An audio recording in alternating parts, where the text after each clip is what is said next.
Hello everybody, welcome back to 40 Days with Henry. Today's passage is from a small book written just before he died called Can You Drink the Cup?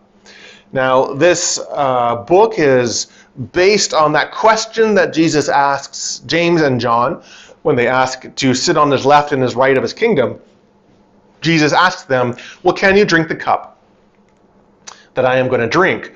And so Nouwen takes up that question and reflects about the Christian life in light of the cup that Jesus drinks, which is his crucifixion, but also the cup that he offers us in the Eucharist. And so these are kind of the images that Nouwen plays with throughout this book.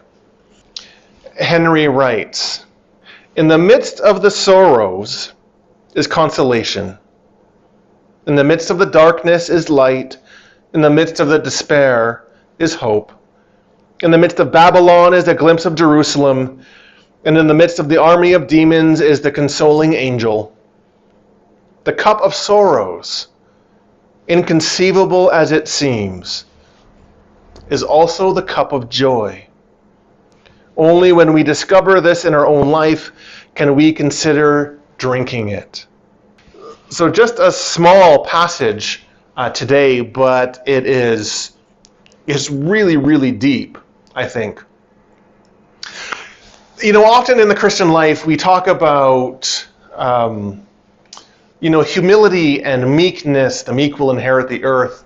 Or we talk about our need to be as innocent as doves, or to walk the road of suffering with Jesus, and to bear the sufferings of humanity and things like that. And Nouwen often is talking about littleness or suffering, and one of the passages we read, it was uselessness as part of prayer, and because of that, because of the language of sorrow or suffering, Jesus being a man of sorrows, sometimes we can twist it into what some people call worm theology.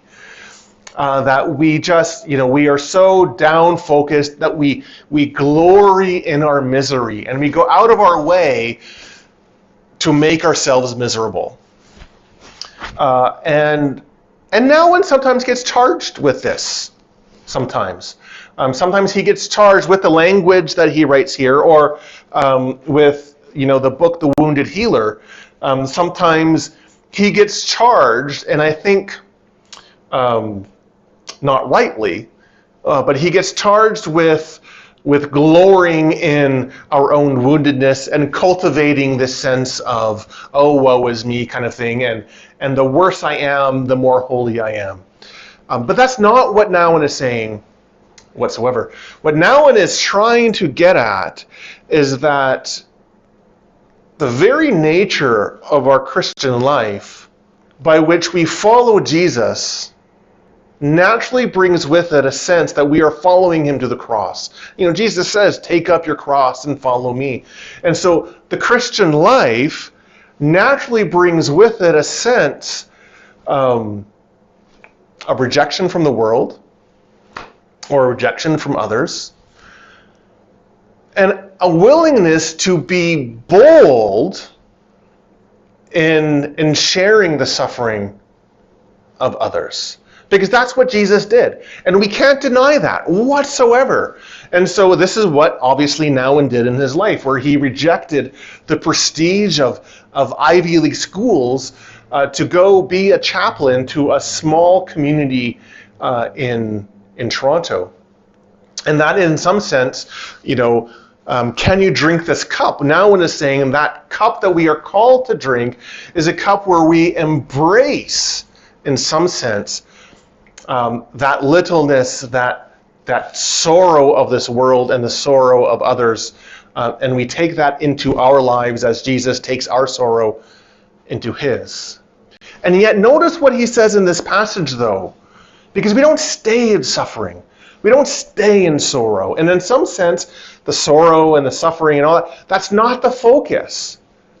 See, worm theology wants to say that the more you are miserable, the better you are. So cultivate your own misery and only look at your own wounds and only look at your own how horrible things are and oh, woe is me. Notice what Nouwen says, that in this cup of sorrow, there's also consolation. In the midst of the darkness of this world in which we walk, there's also light. In despair, there's also hope. So what Nouwen is saying is that this cup that we drink, it is a cup of life. And it is a cup of joy. And it is a cup of hope because it's the cup of the Lord. And we can even enter into that and recognize that even in the place where we are little. Or even in the place where we are wounded.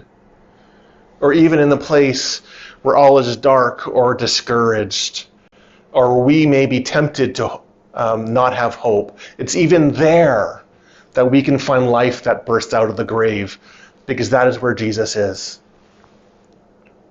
And so I offer this passage, although it might seem a little dour at first, but I think it is incredibly hopeful. God bless you as you continue on this 40 days of Lent, and I look forward to seeing you in the next video.